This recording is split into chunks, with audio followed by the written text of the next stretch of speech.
Hi everyone, this is the first in a possible new series where we provide a summary of any interesting podcasts that we've listened to.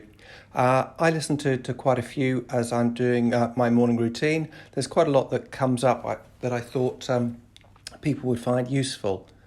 The first podcast that I want to talk about is about German energy policy.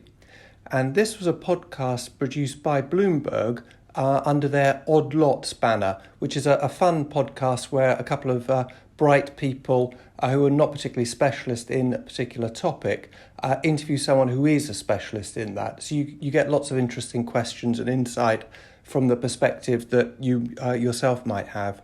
Now, I thought it was quite an interesting idea to speak about German energy policy because I think a lot of us have been bemused at just how dependent Germany is on its imports of Russian oil and gas. And I certainly was aware that the Americans had been warning Germany for years not to be so dependent on Russian imports. So anyhow, this guy, Matt Klein, his view was that really there was two main reasons why Germany had established this dependence on Russian oil and gas. The first was a strategic view of trying to draw Russia into the world economy via trade. And this was a sort of extension of the Ostpolitik of 1970s and Willy Brandt trying to act as a bridge between East and West. But it might have been that Russia, in fact, was getting the best of this arrangement because Nord Stream 1 and 2, the significance of that is that, of course, these are pipelines that bypass the countries of Eastern Europe that the traditional pipelines had gone through, and which, of course, meant that those pipelines on land could be pinched off and stopped, whereas these pipelines are direct to Germany.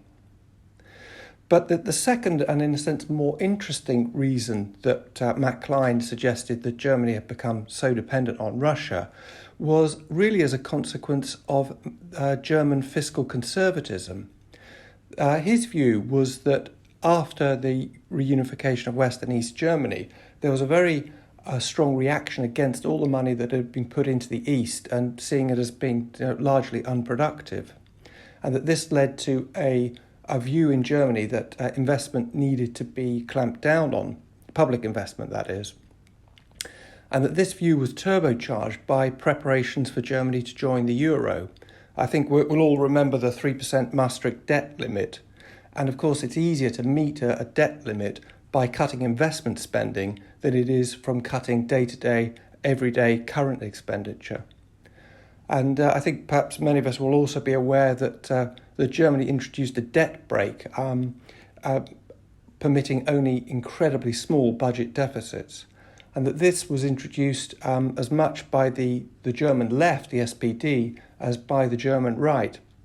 There was a sort of broad consensus not to spend money, and that this meant that in the 15 years up to 2018, public investment net of depreciation was negative in Germany. And this meant that roads and bridges were basically not being repaired, but crucially, the energy infrastructure wasn't being invested in. And this meant that, for example, Germany had no LNG import capacity. Matt Klein also was making the point that the German federal structure encourages a priority for local immediate needs, and that this meant that dealing with the overall German strategic need was also hampered.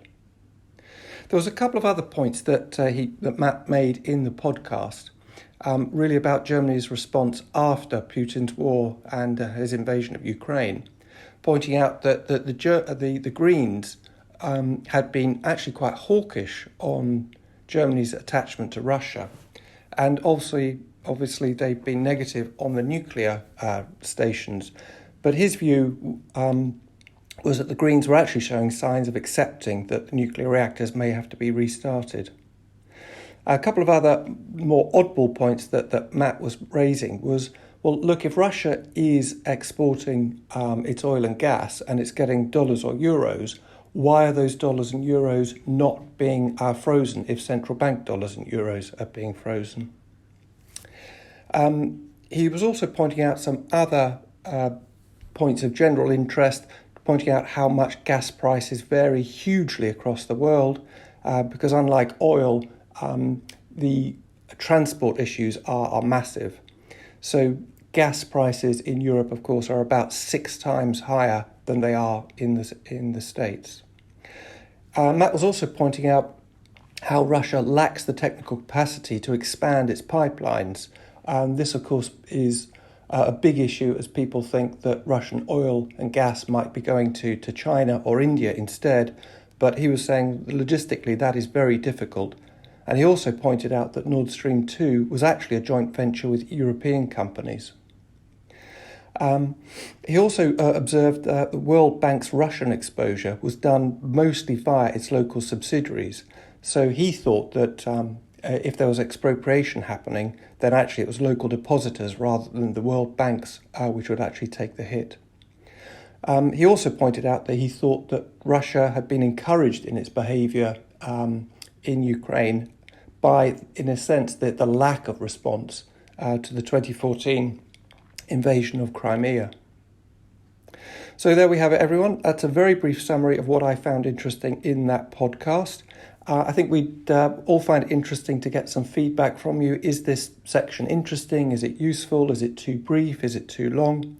So any feedback gratefully received on Discord or YouTube. Many thanks. Full disclaimer. The material and information contained in this podcast is for information and entertainment purposes only and should not be relied upon for making a business, legal or any other decision. We may own or have a financial interest in any securities mentioned. Listeners should conduct their own research or consult a professional investment advisor before making any decisions regarding topics mentioned on the show. Whilst we endeavour to ensure that the information presented on the show is correct, we make no representations or warranties of any kind, express or implied, with respect to the podcast and website or to any information, products, services or related graphics discussed or presented in the podcast or website.